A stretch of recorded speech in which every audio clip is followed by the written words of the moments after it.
নাহিদের স্ট্যাটাস নিয়ে তোলপাড়। মির্জা ফখরুলের বক্তব্যের প্রতিক্রিয়ায় নাহিদ বলছে যে জরুরি অবস্থা বা 111-এর সরকার আনতে চাচ্ছে বিএনপি। আসলে কি 111 আসতেছে? আওয়ামী শিবিরে উল্লাস, গর্ত থেকে বাইর হয়ে মিলিটারি কুয়ের স্বপ্ন দেখতেছে। স্বপ্ন দেখা ভালো, ওদের ড্যাডি ওই যে সোহাদির বডিগার্ডও প্রচুর স্বপ্ন দেখতো। স্বপ্ন দেখতে দেখতে তার স্বপ্ন দোষও হইতো। আল্লাহ বাঁচাইছে, তৈজসপত্র যদি জায়গা মতো পড়লোই নি, তাহলে আরো কয়টা আজ দহা জন্মাইলনি। দুটাই জান কালা কালা করে দিছে। আরো কয়টা থাকলে কি হইল নি আল্লাহ জানে। আমি নিজেও কইছি যে ওয়াকার কি সিসির মতো সরকার বানাইতে চায়। তাই অনেকের মনে হইতে পারে দাদাই তো কইছিল, তাইলে হইতেছেটা কি? কয়দিন আগেই না দাদা কইলেন যে 75-এর সাথে মিল আছে, ছাত্ররা কোণঠাসা হইয়া যাইতে পারে। ছাত্ররা কিঞ্চিত কোণঠাসা হয়েছে, কথা সত্য।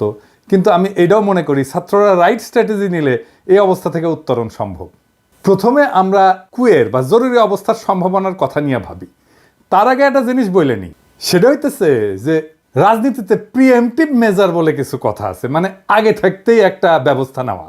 তো ওয়াকারকে যখন বলছি যে সিসির মতো সরকার বানাইতে চাই কিনা, ওইটা ওয়াকারকে আমি সতর্ক করছি যে এই কামটা কইরেন না, সেই কথাটাই বলছি। তার মানে এইটা না যে ওয়াকার এটা করিচ্ছে। যদি সিসির মতো সরকার বানানোর বদ মতলব থাকে তাহলে সাবধান হইয়া যান। এটাই হইতেছে ওই ভিডিওর বার্তা। আমি আগেও বলছি, আবারও বলতেছি যে 75-এর সাথে এখনকার কয়েকটা মিলের জায়গা আছে।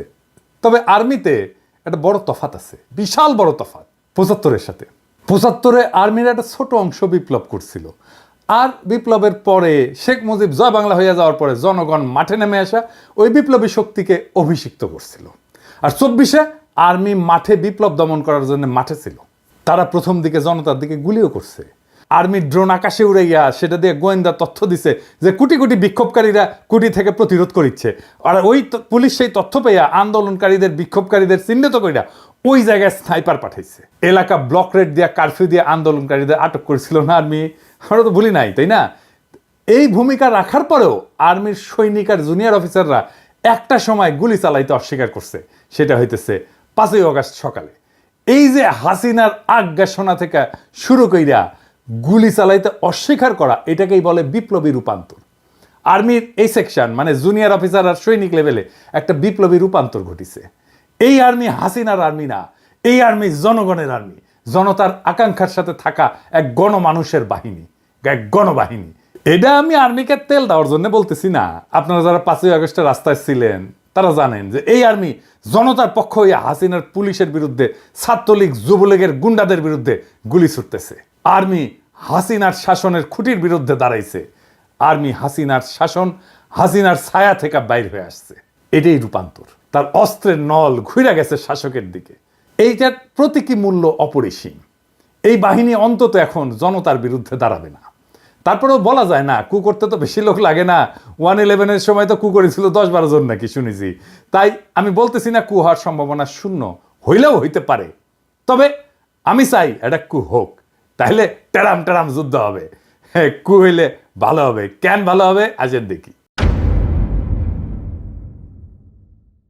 এখন কোনো কু হইলে সেটা ভারতীয় মদতে হইছে বলে জনমানুষের ধারণা জন্মাবে। আর তা হইলে খালেদ মোশাররফের পরিণতি বহন করতে হবে কুয়ের নেতাদের। আর্মির ইন্ডিয়া প্রভাবিত সেনা অফিসাররা একেবারে জয় বাংলা হয়ে যাবে। শুধু তাই না, বাংলাদেশে ইন্ডিয়ান সব স্ট্যাবলিশমেন্ট জয় বাংলা হয়ে যাবে। জুলাই বিপ্লবে যা যা দুর্বলতা ছিল, যা যা অসমাপ্ত কাজ ছিল, সেইগুলো সমাপ্ত হবে। যেমন চুপ্পুনাই হয়ে যাবে। ধানমন্ডি 32 নম্বর বুলডোজার দিয়ে মাটিতে মিশিয়ে দেওয়া হবে। ইন্ডিয়ান এম্বাসি ক্লোজ করে দেওয়া হবে। ছায়ানট উদিসি বন্ধ করে দেওয়া হবে। ফ্যাসিবাদের যে দালালগুলো এখন মাথা তুলতেছে সেইগুলো বরাবর করে দেওয়া হবে। আর ভারতের আলো আর দিল্লি স্টার, ওই নিয়ে কিছু বলছি আমি? বলি নাই। হ্যাঁ হ্যাঁ, খালেদ মোশাররফের কু 3 দিন টিকেছিল। এই কু 3 ঘন্টা টিকবে কিনা সন্দেহ আছে। তখন সেনাবাহিনীর মধ্যে লিফলেট ছড়ানো হয়েছিল, ওই যে 75-এ নভেম্বর বিপ্লবের সময়। এখন পিনাকি আর ইলিয়াস ভিডিও বানাবি আর সেনাবাহিনীর জুনিয়র অফিসার আর সৈনিকদের আহ্বান জানাবে। 2 না পাল্টাইছে। বাংলাদেশের মানুষ রক্ত দিয়া বিজয় ছিনায় আনছে, সেই মানুষ ঘরে ফিরে গেছে সত্য, কিন্তু জুলাই বিপ্লবের ক্ষত সারে নাই, বুকের আগুন নেভে নাই। এই অগ্নিগর্ভ অবস্থায় জরুরি অবস্থা বা কু হান্দায় দেবে তেল ছাড়া, যেন এরপর কখনোই আর কু অভ্যাসের কথা কারো মাথাতে না আসে।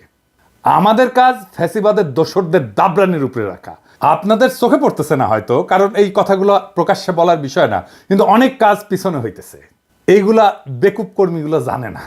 সারা দুনিয়ায় হাসিনার পরিবার আর তার পলায় যাওয়া আওয়ামী লীগারদের উপরে কি নাইমে আসতেছে, এটা আওয়ামী লীগ আর আওয়ামী লীগের নেতা কর্মীরা হাসিনা কল্পনাও করতে পারতেছে না। আওয়ামী লীগের কর্মীরা যারা ফাল পেতেছে, আপনাদের বলি ভালো হইয়া যান, অযথাই নিজের বিপদ ডেকে আনিচ্ছেন। আমরা দয়া কইরা, একদম দয়া কইরা, মায়া কইরা প্রাপ্যটা দেইনি, ফাল পাইরেন না। আমি প্রত্যেকটা অঞ্চলে আওয়ামী লীগের কর্মীদের গণ ক্ষমা চাওয়ার আহ্বান জানাইতেছি। পাড়ায় পাড়ায় এদের ধৈর্য তওবা করাইবেন, মসজিদে মন্দিরে সমাজের সামনে হাত জোর কইরা মাপ চাইবে, কইবে আমার ভুল হইছে, মাপ কইরা দেন, আর কখনো করব না। তাইলে এদের তরপানি কমবে। এদের কোথায় পাবেন? আমরা একটা ওয়েবসাইটের কাজ করেছি, চলিচ্ছে, ওইটায় হাসিনার ফ্যাসিবাদের সকল সহযোগীর আমলনামা থাকবে। আওয়ামী লীগ, ছাত্রলীগ, যুবলীগের সব কমিটির নাম থাকবে, ছবি সহ, রেফারেন্স সহ, নাম ধরে ধরে সার্চ করা যাবে, বাংলা এবং ইংরেজিতে বিভিন্ন ক্যাটাগরিতে থাকবে। এমপি, দামি নির্বাচনের এমপি, সকল কমিটির সদস্য, সকল ব্যবসায়ী, সাংবাদিক, শিক্ষক, ডাক্তার, কৃষিবিদ, আমলা, পুলিশ, যারা যারা এই ফ্যাসিবাদের দোষর ছিল, সবার নাম থাকবে। এবং এখনো ফ্যাসিবাদের দালালি করে যাইতেছে দেশে এবং বিদেশে, সবার। কাজটা বড়, টাইম লাগবে, ফান্ড লাগবে। রাজনৈতিক দলগুলোর বা সরকারের তো করার কথা ছিল, তারা তো অন্য কাজে ব্যস্ত। কাজ শুরু হয়ে গেছে। এর মধ্যে আমরা যুক্ত করব কারা কারা আওয়ামী লীগারদেরকে আশ্রয় দিছে, পুনর্বাসিত করছে, তাদেরও নাম থাকবে। যুগ যুগ ধরে মানুষের ঘৃণার উৎস হয়ে থাকবে এই ওয়েবসাইটটা। এইবার পার্বত্য চট্টগ্রাম বিষয়ে আরো একটা জিনিস বাদ পড়েছিল, সেটা আলাপ করি, আসেন। গুরুত্বপূর্ণ বিষয় কলে পার্বত্য চট্টগ্রামে শুধু ভালো প্রশাসনিক অফিসার পাঠাতে হবে তা কিন্তু না, আমি শুধু তাই বলিনি। তার সাথে ভালো শিক্ষক পাঠাইতে হবে, ভালো ডাক্তার পাঠাইতে হবে, ভালো সামাজিক কর্মী পাঠাইতে হবে। ওইখানে পার্বত্য অঞ্চলে বিকেএসপির মতো কয়েকটা প্রতিষ্ঠান তৈরি করতে হবে। পাহাড়ি ছেলেমেয়েদের শরীরে শক্তি আর এনার্জি বেশি থাকে, পাহাড়ি পথে চলাচল করে, কঠিন পরিশ্রমের জীবন, এই জন্যে শরীরে এনার্জি বেশি, মেদ কম। এছাড়া এরা সব অর্গানিক খাবার খায়, কিন্তু ভালো খাবার খায়, বিশুদ্ধ খাবার খায়, শরীরে আরো আলাদা এনার্জি থাকার পিছনে এটাও একটা কারণ। তাই দেখবেন অনেক খেলোয়াড় বের হয় ওদের মধ্যে থেকে।